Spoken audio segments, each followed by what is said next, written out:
22 de abril, Dia da Terra, ou Dia Mundial do Planeta Terra. Essa data foi criada em 1970 pelo senador estadunidense Gaylord Nelson, porque um ano antes ele tinha visto a destruição que um grande vazamento de óleo causou na Califórnia. Conseguiu apoio de um congressista, recrutou estudantes, 7.000 escolas e 2.000 universidades, além de outras instituições, se organizaram para se manifestar. E no dia 22 de abril de 1970, 20 milhões de pessoas foram para as ruas dos Estados Unidos protestar contra a poluição. Em algumas cidades, o movimento foi chamado de Marcha da Sobrevivência.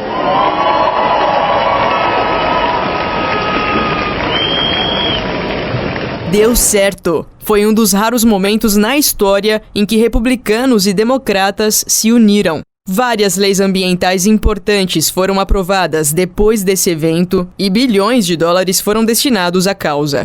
Hoje, 52 anos depois, vários países também têm 22 de abril como um dia significativo. Mas, vamos falar sério, o que realmente mudou? A gente deixou de consumir desenfreadamente sem a menor consciência e o progresso a qualquer custo não faz mais sentido? Que caminho a Terra tá, de fato, trilhando? Para onde ele nos leva? Eu sou Josiele Ingrid, jornalista na Diretoria de Comunicação da Universidade Federal de Uberlândia, e nesse episódio é a estagiária de jornalismo Milena Félix quem vai conduzir a nossa conversa com o Reginaldo de Camargo e a Isabela Garbim. O Reginaldo é doutor em agronomia e dá aula na UFO. Ele é responsável pelo grupo de pesquisa em fertilizantes especiais e atua na gestão ambiental da agricultura. Já a Isabela é doutora em Relações Internacionais, também dá aula na UFO e coordena o Núcleo de Pesquisa e Estudos em Direitos Humanos. Recentemente, ela fez uma fala na ONU Direitos Humanos sobre o meio ambiente, limpo, saudável e sustentável, como direito humano. Mas antes de passar a palavra, você já sabe, né? Dá aquela força pro Ciência ao pé do ouvido, segue o podcast na tua plataforma preferida, porque a gente tá no Google Podcasts, no Breaker, Spotify, Amazon Music, Deezer, Apple Podcasts e muito mais. Estamos também no TikTok, Twitter e nas redes sociais oficiais da UFO, cujas arrobas você encontra na nossa descrição. Quer mandar um recado ou sugestão de tema que você tá afim de ouvir por aqui? É só mandar um áudio pro nosso WhatsApp, DDD 34 9966 2021. Agora sim, Milena, agora é com você.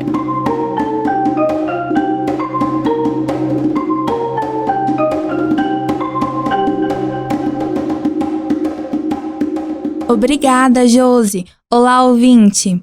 Hoje temos que conversar sobre esse tema que já foi tão falado, mas não poderia ser mais atual. Antes de começar com as nossas entrevistas, eu quero compartilhar com você como eu pensei na pauta desse podcast. Eu estava fazendo uma matéria na faculdade chamada Jornalismo Especializado. E lá nós tínhamos que desenvolver uma reportagem sobre alguma área do jornalismo. E eu pensei no jornalismo ambiental. O trabalho era em dupla e a minha colega era muito interessada nessa área também. Algumas coisas estavam me incomodando já fazia um tempo, e por isso eu pensei nessa pauta. Eu notava que a cada ano o verão estava mais quente e o inverno mais frio, sem contar as chuvas que se concentram em poucos dias do ano. Quando vem, causa um monte de enchentes e inundações. Daí, ao fazer essa reportagem, nós entrevistamos várias fontes interessantes que abriram minha mente sobre o assunto de uma maneira muito surpreendente. Aconteceu, em específico, uma entrevista que eu realizei com 3 técnicos da UFO, que são especialistas em meio ambiente. Primeiro, o biólogo Luiz Paulo Pires me explica o que é o aquecimento global e quais as consequências dele para a temperatura da Terra. O aquecimento global ele não é uma coisa que vai acontecer, ele já é real. A Terra já está mais quente. Até o final desse século, ela vai ficar ainda mais quente.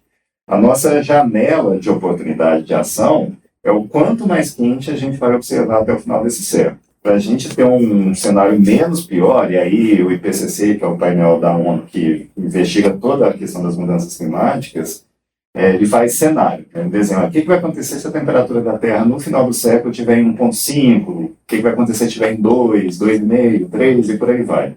O menos pior dos cenários era esse de 1,5, que a gente já sabe que a gente não vai conseguir. Depois, ele me conta o que são os acontecimentos extremos que falei que estavam me fazendo refletir no começo dessa pauta. Existem alguns fenômenos naturais que são chamados eventos climáticos extremos. Eles não estão dentro de uma média de eventos que acontecem ao longo do tempo. Acontece, às vezes, uma vez a cada 10 anos, uma vez a cada 50, 100 anos. O que a gente vê agora, um dos efeitos das mudanças climáticas, é justamente que esses eventos climáticos extremos eles estão acontecendo com mais frequência. Aí, o economista Marcos Henrique Godoy fala sobre o aumento das enchentes e das chuvas. Existe uma coisa que, quanto mais a atmosfera aquece, mais vapor de água ela segura. Então, quando ela vai chover, chove muito. É aí que o Marcos Godoy me dá uma explicação super importante da relação do colapso ambiental com as ações humanas. Ouve comigo. Essas pessoas elas estão acostumadas a pensar em termos causais. Eu faço isso, acontece aquilo. Agora, se eu jogo mais energia no sistema, o sistema ele funciona mais rápido. E é como se eu jogasse cada vez mais dados. E aí vai saindo mais resultados extremos. Entendi. Com esse áudio, podemos contextualizar o cenário ambiental que estamos vivendo hoje. Agora que já falamos sobre o cenário climático atual, vamos conversar com a professora Isabela Garbim, doutora em Relações Internacionais da UFO. Ela recentemente fez uma fala na ONU Direitos Humanos e Mudança Climática sobre esse assunto. No final do ano passado, o Conselho de Direitos Humanos da ONU aprovou a Resolução 48/13, que reconheceu o meio ambiente saudável e sustentável como um direito humano universal. A professora Isabela Garbim foi convidada para falar sobre o significado dessa resolução para o contexto mundial do meio ambiente. Professora Isabela, eu gostaria que a senhora começasse falando por que essa resolução foi aprovada agora e não em outro momento. Os alertas climáticos e ambientais, eles já vêm sendo lançados há muito tempo. A diferença é que antigamente, alguns anos atrás, na verdade, existiam muitas dúvidas, incertezas, desconfiança se esses alertas realmente eram reais. Demandou muito trabalho dos cientistas e dos ativistas ambientais para demonstrar, por meio das evidências científicas, que realmente as alterações provocadas por intervenção humana no meio ambiente produziam efeitos perversos na vida humana. Então, hoje as pessoas elas sentem muito mais esses efeitos literalmente na pele. A gente pode ter como exemplo os perigos da incidência solar, a poluição, o aumento do número de desastres naturais decorrentes de eventos climáticos extremos, a questão do acesso à água potável, entre muitos outros indícios e evidências que nos levam a crer, com bastante confiança científica, que o contexto climático e ambiental que nós vivemos hoje, ele se encontra em risco extremo. A ONU já reconhece que as mudanças climáticas são a maior ameaça à saúde humana. Nesse cenário, como um meio ambiente saudável pode impactar nos direitos humanos fundamentais? Existe uma relação direta entre a questão ambiental, um ambiente saudável, e a fruição dos direitos humanos. De modo que, quanto mais as pessoas vivem em um ambiente saudável, maior a possibilidade delas fruírem dos seus direitos humanos. E, ao contrário, também é verdadeiro.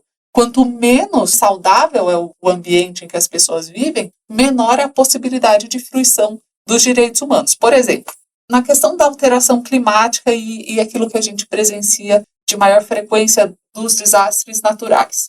A gente vê um deslocamento forçado de um grupo de pessoas, geralmente afetando populações mais vulneráveis, como os indígenas, povos indígenas, comunidades afrodescendentes, populações rurais. Essas alterações climáticas, quando reverberam sobre desastres naturais, elas colocam em ameaça direitos civis básicos, a habitação, a nutrição, a hidratação das pessoas, mas também direitos econômicos, sociais e direitos culturais.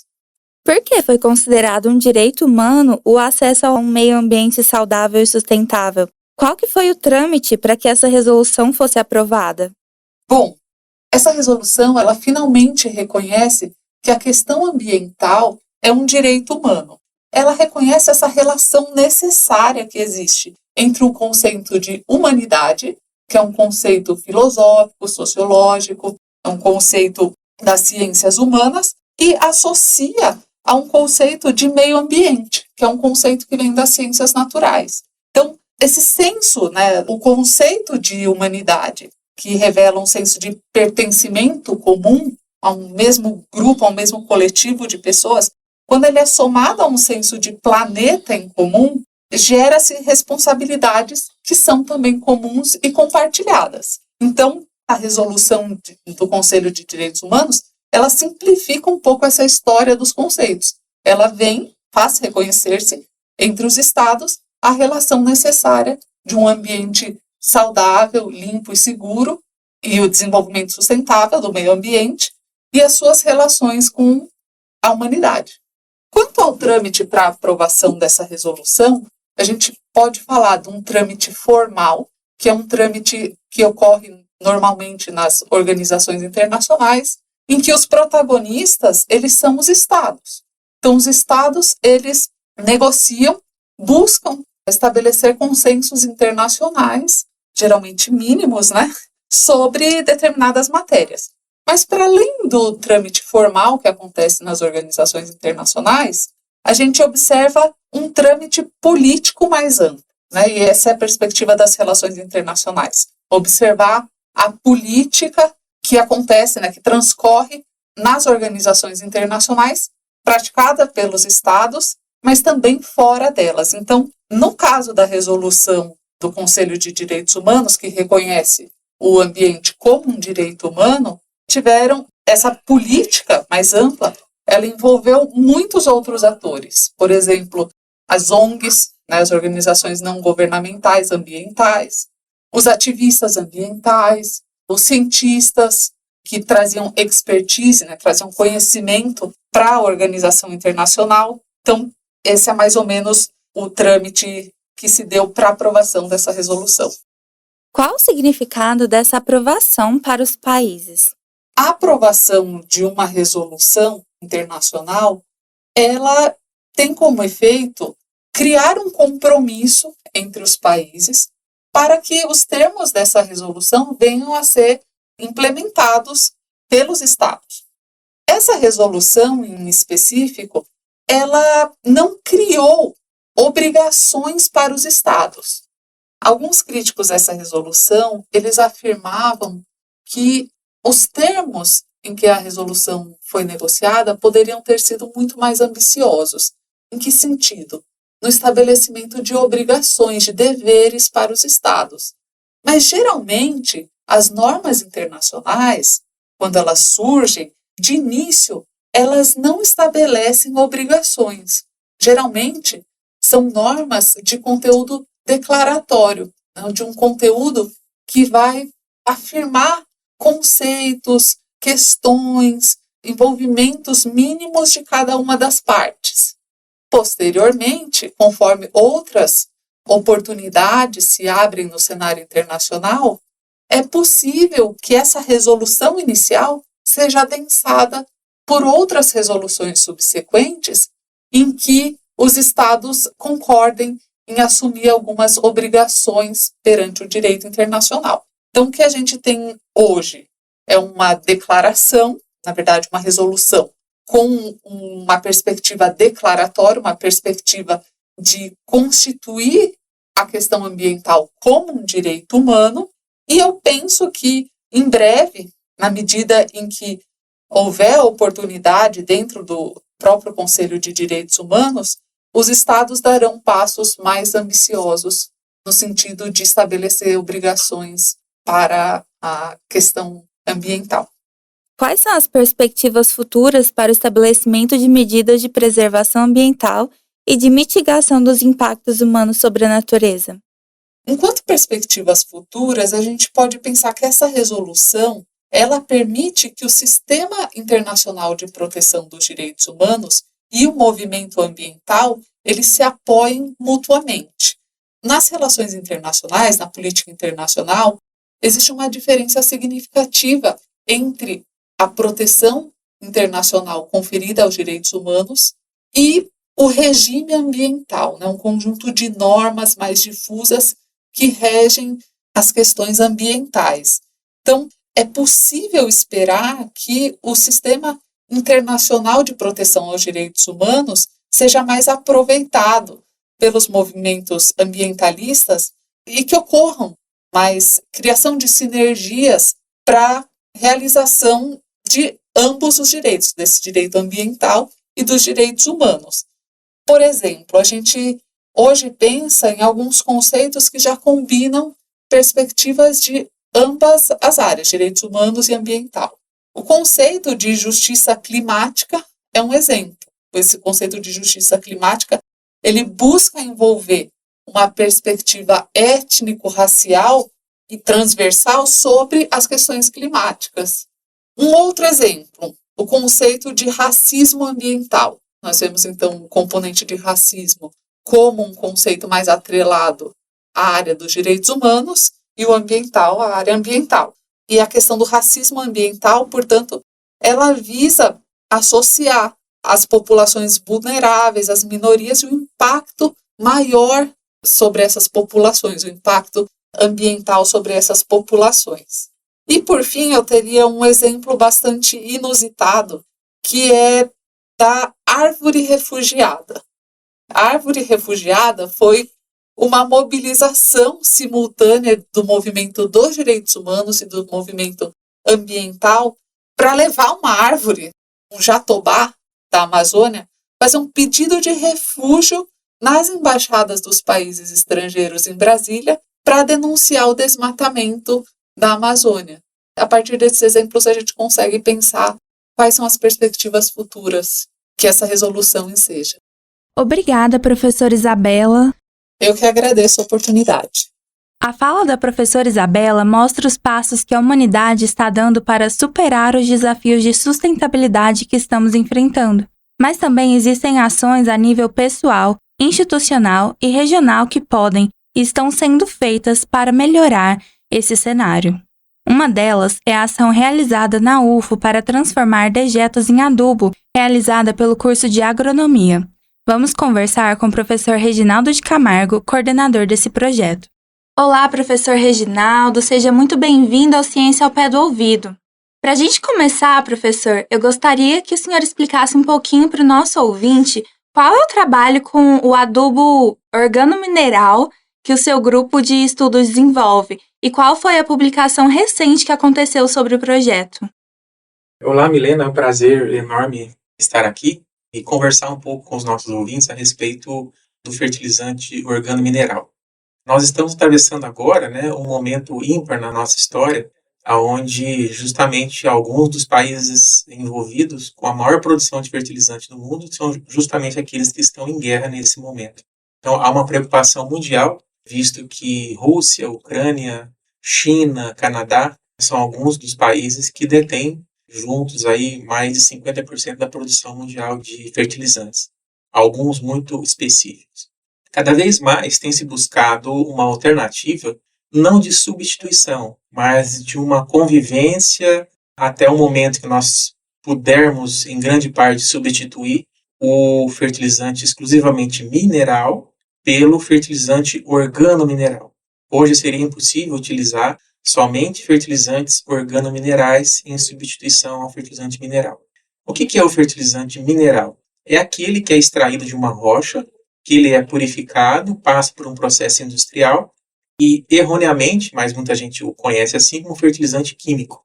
Existe o fertilizante orgânico, que é aquele que se utilizava muito antigamente, que é a base de resíduos vegetais, resíduos de excrementos animais. E o fertilizante organomineral é exatamente a junção desses dois tipos de materiais, com vários ganhos que se tem ao se utilizar a matéria orgânica como proteção para o fertilizante mineral. Então, o que é o fertilizante organomineral? É uma mistura de fontes orgânicas com fontes minerais. O grupo que eu coordeno, nós já desenvolvemos trabalho na UFO há mais ou menos 12 anos. E mais recentemente o grupo se consolidou. O grupo está registrado como grupo de pesquisa no próprio CNPq, e começou a formar uma teia de colaboração, de parcerias em várias universidades. E o nosso grupo desenvolve projetos de pesquisa utilizando diferentes fontes ou resíduos, como são chamados, de matéria orgânica, para a fabricação ou para a produção de fertilizantes organominerais, avaliando a nível químico, fisiológico e biológico os efeitos desse fertilizante para diversos tipos de cultura. Essa publicação recente, a qual você se refere, ela foi feita no final do ano passado na revista PLOS ONE, que é uma das melhores revistas mundiais, né, na área de ciências. E nós levamos praticamente 3 anos tramitando esse trabalho dentro da revista, entre idas e voltas para correções. E por ser uma tecnologia relativamente nova, e o Brasil é um dos países que detém essa tecnologia, os próprios revisores da revista tinham dificuldades, né, com vários termos e metodologias que nós utilizamos. Esse trabalho específico ele foi desenvolvido utilizando 2 fontes muito interessantes de matéria orgânica para a fabricação de fertilizante organomineral. A primeira delas é a torta de filtro. A torta de filtro é um resíduo ou um subproduto, podemos chamar assim, do processo de fabricação do açúcar e do álcool. É como se fosse algo que se perde ou se transforma durante a produção de açúcar e do álcool. As usinas normalmente utilizam a torta de filtro como fertilizante nas suas lavouras. Em baixas concentrações, esse produto ele tem tudo aquilo que a planta precisa, em termos químicos, né?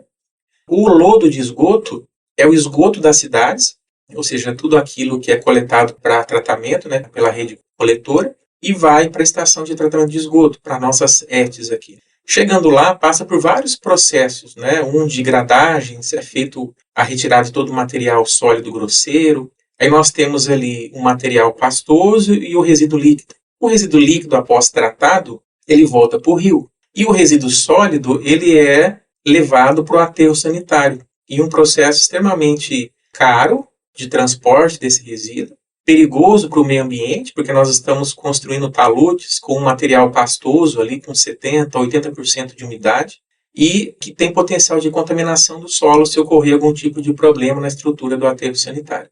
Bom, passou-se a avaliar o uso do lodo de esgoto como fertilizante. E não é novidade para a ciência que o lodo de esgoto ele tem potencial fertilizante. Apresenta algumas limitações, especialmente do ponto de vista biológico, porque é uma fonte de contaminação. É um resíduo proveniente de animais de sangue quente, então vários tipos de vírus, bactérias podem ser transmitidos. Após o tratamento pela ET, nós pegamos então esse lodo, levamos para uma estrutura e fazemos um novo tratamento para reduzir ainda mais a carga de micro-organismos, a ponto de que ele possa ser utilizado de forma segura como fertilizante. E a legislação brasileira ela é tão rígida, de forma correta, inclusive, que ela impede o uso do lodo de esgoto, ainda que tratado como fertilizante, para culturas que nós temos contato direto, sem algum tipo de cozimento, por exemplo. Para hortaliças não se pode utilizar, para pastagens não se pode utilizar, porque o gado iria consumir com o potencial de se contaminar, mas para outras culturas, como milho, soja, arroz, feijão e cana-de-açúcar, que foi o trabalho que nós desenvolvemos, o lodo de esgoto pode ser utilizado. Nós utilizamos então o lodo de esgoto e a torta de filtro, isoladamente, né, para a fabricação do fertilizante organomineral, misturando então esses resíduos com uma fonte concentrada de nitrogênio, de fósforo e de potássio. E produzimos esse fertilizante dentro da Universidade Federal de Uberlândia e avaliamos a campo, numa usina próxima a nós aqui, na usina Vale do Tijuco. Uma parceria muito boa que foi feita com a usina. Tivemos todo o suporte deles de campo para que o trabalho fosse conduzido por 2 anos consecutivos. Para se ter uma segurança nos resultados, normalmente se exige, né, que o trabalho seja repetido pelo menos por 2 anos. E os resultados foram muito interessantes. Mostrou que o fertilizante organomineral, tanto à base de lodo de esgoto quanto à base de torta de filtro, tem potencial para substituir total ou parcialmente o fertilizante mineral ou fertilizante químico, né, como as pessoas conhecem, para se fazer a nutrição ou a adubação dessa cultura que é tão importante para o Brasil e para o mundo. E a gente sabe que, comercialmente, muitas vezes as empresas têm dificuldade de se adaptar a novas técnicas de preservação ambiental. Qual que tem sido a aceitação empresarial e social do adubo de lodo de esgoto? Felizmente, Milena, nós estamos passando agora por um momento de mudança de consciência. O sentimento que se tem é que o produtor rural de alguns bons anos para cá, ele é mais aberto a novas tecnologias. Poderíamos colocar que há 30 anos atrás ou 20 anos atrás, a indústria do fertilizante organo-mineral, ela teve uma dificuldade imensa de se estabelecer, razão pela qual o grande crescimento desse tipo de fertilizante foi na última década. Hoje, o produtor rural, ele precisa ou ele requer, ele deseja tecnologia eficiente a um custo que seja para ele interessante. O ponto de vista ambiental, muitas das vezes, é deixado de lado, mas a gente pode dizer que aquele produtor rural que tem um pouco mais de consciência, aquele produtor rural que ele deseja manter o solo dele, digamos, vou usar um termo mais comum para as pessoas entenderem, manter o seu solo mais saudável, digamos assim, ele tem interesse em buscar certas tecnologias que a gente tem conseguido introduzir no mercado um pouco mais recentemente. Podemos dizer que não existe discriminação a respeito do fertilizante organo-mineral, até porque quando se compra o fertilizante, você não sabe qual a fonte de matéria orgânica que foi por ele utilizada. Quando você compra uma calça jeans, uma camiseta, você não sabe qual o algodão que foi utilizado para fazer aquela calça. Quando você compra um tênis, você não foi investigar qual a origem da borracha que fez o seu solado. Ninguém está preocupado com isso. Mas o produtor rural, cada vez mais, ele está aberto a novas tecnologias. E qual que tem sido o impacto desse trabalho de vocês para a preservação ambiental? Foi muito interessante. Esse trabalho foi publicado em dezembro, né? E já algumas semanas depois, nosso grupo começou a receber e-mail, né? Tem os e-mails de contato, né? Que a revista disponibiliza. E as pessoas entram com o nosso nome na internet e encontram facilmente de onde que são os autores. E a gente tem recebido periodicamente e-mails de empresas, de entidades de pesquisa, de ONGs, buscando maiores informações sobre esse produto, sobre essa tecnologia. Em si, não há novidade nenhuma. Todo mundo sabe que o lodo de esgoto pode ser utilizado como fertilizante. Mas até então, utilizava-se o lodo de esgoto puro, tratado, aplicado ao solo, como é muito comum em algumas regiões do Brasil. Na região de Franca, por exemplo, o uso do lodo de esgoto para lavoura de café, lodo de esgoto tratado, é muito comum já há um bom tempo.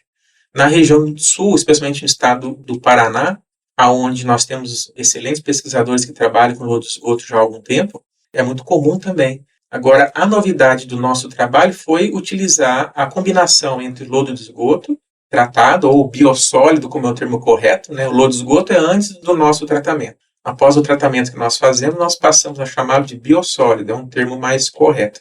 Até porque é um apelido que se dá para o lodo de esgoto. Quando você fala lodo de esgoto, o estudante ele não quer nem colocar a mão naquele produto, né? Quando você fala, não, isso aqui é um biossólido, se deixar, ele quer pôr até na boca, né? Claro que não pode. Ou seja, eu estou utilizando uma forma de brincadeira para mostrar que, às vezes, mudando só o nome, né, você já tira aquele aspecto que deprecia aquele subproduto ou aquele resíduo. Mas nós passamos a receber e-mails de várias instituições, de ONGs, né, pedindo informações, porque foi provavelmente o primeiro trabalho onde foi utilizado o lodo de esgoto para a confecção, para a fabricação de um fertilizante organo-mineral. Nesse caso, nós fizemos um fertilizante organo-mineral peletizado, em formato de pellets. Para os ouvintes entenderem mais ou menos o que é, tipo uma ração de coelho, né? Aquele formato, né, de grãozinhos que se utiliza para ração de coelho. É o formato pelletizado. O fertilizante organo-mineral ele pode ser farelado, como o próprio nome seria um farelo, com a textura de um açúcar, por exemplo, um açúcar cristal, mais ou menos. Ele pode ser pelletizado, que é o pellet, que nós acabamos de explicar, e ele pode ser granulado, que é no formato de grânulos.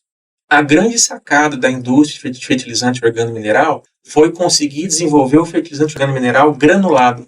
O pelletizado, ele também é utilizado. O granulado, ele tem a vantagem de se assemelhar em termos de formato, aspecto visual, muito parecido com o fertilizante mineral. Aquele que o produtor já utiliza tem 100 anos. Então, não existe ali um choque de, digamos assim, um preconceito. Ele está visualmente um produto que ele vê que é parecido com o fertilizante mineral.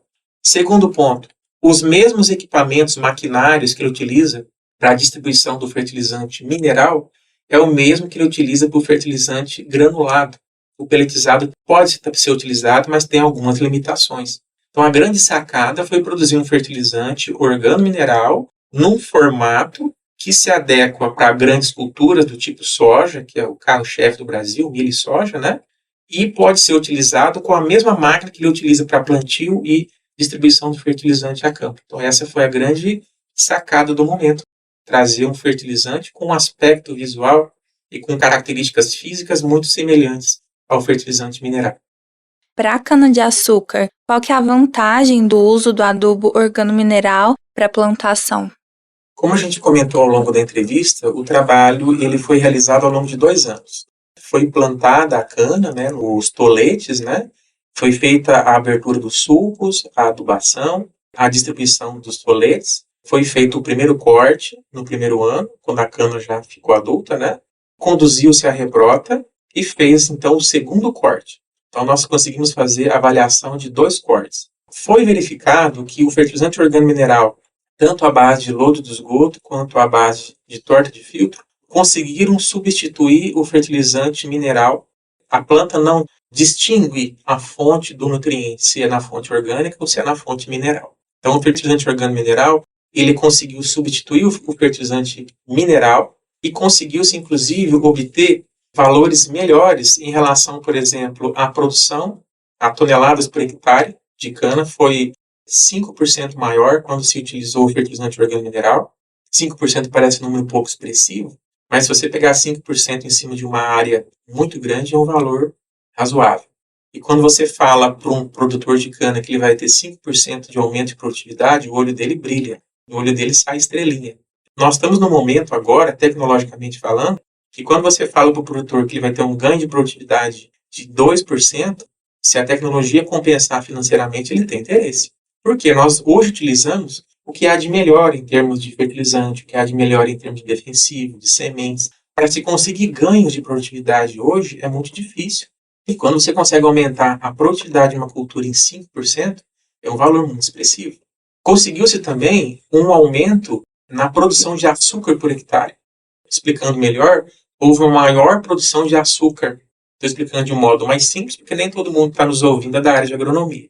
Houve uma maior produção de açúcares pelas plantas quando se utilizou o fertilizante organomineral. A explicação bioquímica para esse processo a gente ainda está buscando, a gente está trabalhando em cima disso. Mas verificou-se que houve um aumento de produtividade e houve um aumento de produção de açúcares por hectare. E um fator muito interessante, mesmo numa dose um pouco menor, o fertilizante organomineral conseguiu obter a mesma produtividade do fertilizante mineral. Ou seja, eu reduzi a adubação e a eficiência foi exatamente a mesma do fertilizante mineral, ou químico, né, como as pessoas conhecem. A gente tem, quem sabe, algum ouvinte que tem interesse em consumir ou em ter acesso ao adubo organomineral que vocês produzem. Isso seria possível? Tem como as pessoas terem acesso a esse produto? Tudo que nós fazemos na UFA é tudo numa microescala para produzir aquele fertilizante a título de realização ou desenvolvimento de pesquisas. Nós não produzimos fertilizante de forma comercial para venda, mas encontra-se no mercado disponível produtos de diferentes empresas que trabalham com fertilizante organomineral. Existe, hoje, nós podemos dizer assim, com muita segurança, que o Brasil detém uma das melhores, se não a melhor tecnologia mundial de produção de fertilizante organomineral. O brasileiro, por si só, é um povo muito criativo, né? Nós aprendemos a ser criativo para sobreviver. E a indústria brasileira de fertilizante, ela tem buscado cada vez mais fontes alternativas de matéria orgânica. Veja bem, no passado, produzia esse fertilizante organomineral à base de turfa. Veja só que turfa é um material orgânico, extraído da natureza. A turfa não é um resíduo. A turfa é um material orgânico extraído de alguns tipos de solo. Não fazia sentido você degradar um solo para retirar a turfa para produzir o fertilizante. Então, dentro de algum tempo, mudou-se a consciência. Fala, opa, nós precisamos utilizar uma fonte de matéria orgânica que é um resíduo que está causando o problema. Aí surgiu, hoje, por exemplo, uma das maiores empresas brasileiras de fertilizante organomineral trabalha com resíduo da indústria do eucalipto. Olha que interessante. O Brasil é um dos maiores produtores mundiais de eucalipto e todo aquele resíduo de casca, de árvores, pasta de celulose, tudo que era tido como um subproduto, né, a pasta de celulose que não entrou para o processo produtivo, todo aquele material ele ficava num pátio da empresa. De repente, uma empresa de fertilizante foi lá, descobriu aquele resíduo que já estava lá há 30 anos, pegou esse resíduo, fez uma análise e falou: opa, isso aqui é maravilhoso para produzir fertilizante, e passou a produzir fertilizante com resíduo da indústria de celulose. Tem fábricas que trabalham exclusivamente com a torta de filtro, mas cada vez mais as próprias usinas de açúcar e álcool não têm interesse de vender a torta de filtro, eles reutilizam na própria lavoura. A cana sai do campo, vai para a indústria, produz o açúcar e o álcool, e o resíduo, que seria exportado para fora da fazenda, permanece, os nutrientes, né, o nitrogênio, o fósforo, o potássio e os outros minerais permanecem na própria fazenda no formato de um subproduto ou de um resíduo. Então, cada indústria busca um resíduo ou um subproduto, uma matéria orgânica que mais lhe interessa para a produção de fertilizante organomineral. Como que é possível fazer uma conciliação da agricultura com a preservação ambiental? Bom, Milena, nós temos que partir do pressuposto de que o mundo precisa de alimento. Então, o número de habitantes no nosso planeta está aumentando, né, todos os dias. Então, parar de produzir, não se vai parar de produzir. É preciso que se consiga utilizar cada vez mais técnicas que a pesquisa já provou que é possível utilizá-las em benefício da natureza. Eu aprendi desde cedo na minha vida que tudo passa por vontade política. E a preservação da natureza passa por uma vontade política. O Brasil, para quem não sabe, talvez nossos ouvintes nunca estudaram essa área, né, possui um dos melhores, ou talvez o melhor conjunto de leis ambientais do mundo. Eu sou professor de gestão ambiental na agricultura e eu estudei a fundo legislação de diferentes países. O Brasil, muitas das vezes, ele é buscado para se estudar a legislação brasileira. Então, não falta legislação ambiental no Brasil. O que nós precisamos melhorar no Brasil é, primeiro, o cumprimento das nossas leis ambientais. É preciso, cada vez mais, que o poder público invista em estruturas de fiscalização e em estruturas de ofertar ao produtor rural, ao empresário brasileiro, a oportunidade de que os seus projetos sejam avaliados por técnicos cada vez mais competentes nos seus processos de licenciamento ambiental. O processo de produção, seja produção animal, seja produção vegetal, é um processo que consome ou utiliza recursos ambientais. No passado, na Revolução Verde, lá atrás, na década de 70, né, preconizava-se o uso maciço de inseticidas, de fungicidas, de defensivos agrícolas ou agrotóxicos, como costuma se chamar. Chegou num dado momento que começou a se questionar se aquele uso maciço de veneno, de defensivo agrícola, se era correto. Que momento que nós estamos hoje? Cada vez mais as empresas estão produzindo defensivos agrícolas que poluem menos o meio ambiente. Aqueles produtos tarja vermelha, que são os mais perigosos, né? Quando você pega uma embalagem, você vai ver o rótulo dela. Se for um rótulo vermelho, uma tarja vermelha, são produtos altamente tóxicos. Cada vez mais esses produtos estão desaparecendo do mercado, sendo substituídos por produtos menos tóxicos, aqueles tarja verde ou tarja azul. A indústria cada vez mais tem buscado se reinventar e utilizar ou criar, desenvolver técnicas e produtos cada vez mais levem em conta o aspecto ambiental. Então, tudo passa por uma vontade política. À medida que a legislação ela é levada em consideração, ela é cumprida, as empresas precisam cada vez mais produzir produtos e desenvolver tecnologias que levem em conta o aspecto ambiental. O ser humano ele já percebeu que a natureza responde à altura toda e qualquer agressão que é feita a ela. Aos nossos rios, ao solo, ao nosso ar, isso a gente já sabe. O que precisa é que o aspecto ambiental sobreponha cada vez mais aos interesses econômicos específicos. País nenhum quer reduzir os seus índices de poluição, porque isso vai trazer aspectos negativos do ponto de vista político, para aquele político que está ali eventualmente ocupando um cargo. Então é difícil, né, você introduzir uma tecnologia ou aprovar uma legislação que vai politicamente ser ruim para você. Mas a gente precisa perceber que o ser humano, quando ele tem muita sorte, ele dura aí 70, 80 anos, né, e ele parte para algum lugar. E quem fica vai pagar a conta depois. Então é preciso que nós tenhamos, pessoal, políticas de Estado, políticas de governo que perdurem. Entra presidente, governador, prefeito, vereador, entra um político, saia outro, existe uma política de governo pré-definida, que não saia do rumo. independente de quem entrar, aquela política de Estado vai ter que ser levada em consideração. É o que países como a Alemanha, Japão, fizeram já há algum tempo. Entra político, sai político, a política de Estado é a mesma, ela não muda. Então nós precisamos no Brasil encarar de frente cada vez mais o desafio de conciliar política e meio ambiente. Não é preciso conciliar agricultura e meio ambiente. É preciso conciliar política e meio ambiente. E esse desafio eu acho que é maior. Muito obrigada, professor Reginaldo, pela sua participação. Foi um prazer ter o senhor aqui com a gente e conhecer um pouco mais do trabalho do grupo de estudos, né, de resultados tão legais e tão inovadores, assim, para a nossa sociedade. Espero que a gente continue tendo cada vez mais ótimos resultados e uma aplicação deles na sociedade. Muito obrigado, Milena. O grupo de pesquisa em fertilizantes especiais da UFBA fica à disposição. E se nós pudermos ajudar alguma coisa, né, o grupo está disponível no site da UFBA. Entre no ICIAG, Instituto de Ciências Agrárias, que vai ter o link do nosso grupo lá dentro. Obrigada, professor Reginaldo. É sempre bom poder contar com pesquisadores que entendem a importância de retornar o conhecimento desenvolvido em instituições públicas à sociedade. Obrigada, Milena. Muito bom ter a tua presença nesse episódio. Bacana que algo que você já se interessava antes se tornou pauta aqui no podcast, né? Espaço aberto para você compartilhar com a gente a tua vivência, trazer novos olhares. Josi, foi um prazer imenso produzir esse podcast e imergir tanto na pauta ambiental. Esse é um assunto super importante para mim e eu quero agradecer aos nossos entrevistados e aos nossos ouvintes.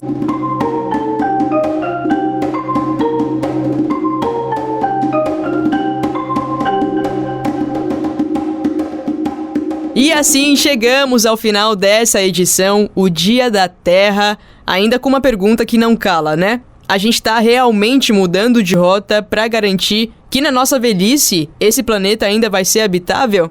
E as gerações que virão quando a gente não estiver mais aqui, elas vão ter como direito humano acesso a um meio ambiente limpo, saudável e sustentável? Gostou da conversa de hoje? Já avalia o Ciência ao Pé do Ouvido com 5 estrelinhas. É super rápido, não vai te atrasar. E compartilha com os teus amigos. Aliás, falando em compartilhar, vale dizer que se você se interessa muito pelo assunto e quer saber mais sobre, além de pesquisar em fontes confiáveis, centros de pesquisa, conteúdos feitos por universidades, reportagens aprofundadas, livros relevantes, enfim, a gente fez uma série sobre mudanças climáticas. Foi no ano passado, fim de 2021, e deu para aprofundar algumas questões, mandar real mesmo, inclusive com pontos de vista diferentes. Foram cerca de 2h30 de conversa no total, ao longo de 4 episódios. Então, se te interessou, dá uma olhada, ou melhor, dá uma ouvida lá, nos episódios 28 ao 31. Por que a temperatura tem variado tanto? Episódio 28. Como o efeito estufa pode impactar a sua vida? Episódio 29. O mascaramento do aquecimento global? Episódio 30. O que podemos fazer de verdade? Episódio 31. Quer sugerir um tema que você gostaria de ouvir no Ciência ao Pé do Ouvido ou quer mandar um recadinho para nossa equipe? Solta um áudio no nosso WhatsApp 9966-2021. Eu vou repetir para dar tempo de você salvar, beleza? 9966-2021. Não esquece que o DDD é 34. Eu sou Josiele Ingrid e a você que ficou com a gente até agora, obrigada pelo play. Só chega até aqui quem é ao pé do ouvido raiz de verdade, a gente sabe, tá? Obrigada pelo carinho. Semana que vem a gente se ouve de novo. Até lá, um abraço pra você. Se cuida! O Ciência ao Pé do Ouvido é o podcast da Divisão de Divulgação Científica da DIRCO, a Diretoria de Comunicação Social da Universidade Federal de Uberlândia. A coordenação é comigo, Gielen Borges. Eu sou jornalista e pesquisadora aqui na UFO. Na apresentação, a jornalista Josiele Ingrid. A comunicação imagética desse episódio foi feita pela Ludmila de Castro, estudante e estagiária de design. A divulgação dos episódios nas mídias sociais está com a jornalista Nayara Chaia e com a estudante e estagiária de jornalismo, Laura Justino. O roteiro é da Milena Félix, também estudante e estagiária de jornalismo, e a supervisão do roteiro é da Nayara Chaia. E foi a Milena Félix que você ouviu conduzindo a entrevista. A A principal transição sonora que você ouviu ao longo desse episódio é composição do percussionista Eduardo Fraga Túlio e foi gentilmente cedida ao programa pelo próprio Eduardo, que também é pesquisador e professor de música aqui na UFO. Captação de áudio, edição, montagem e finalização são do Márcio Gama. Até semana que vem!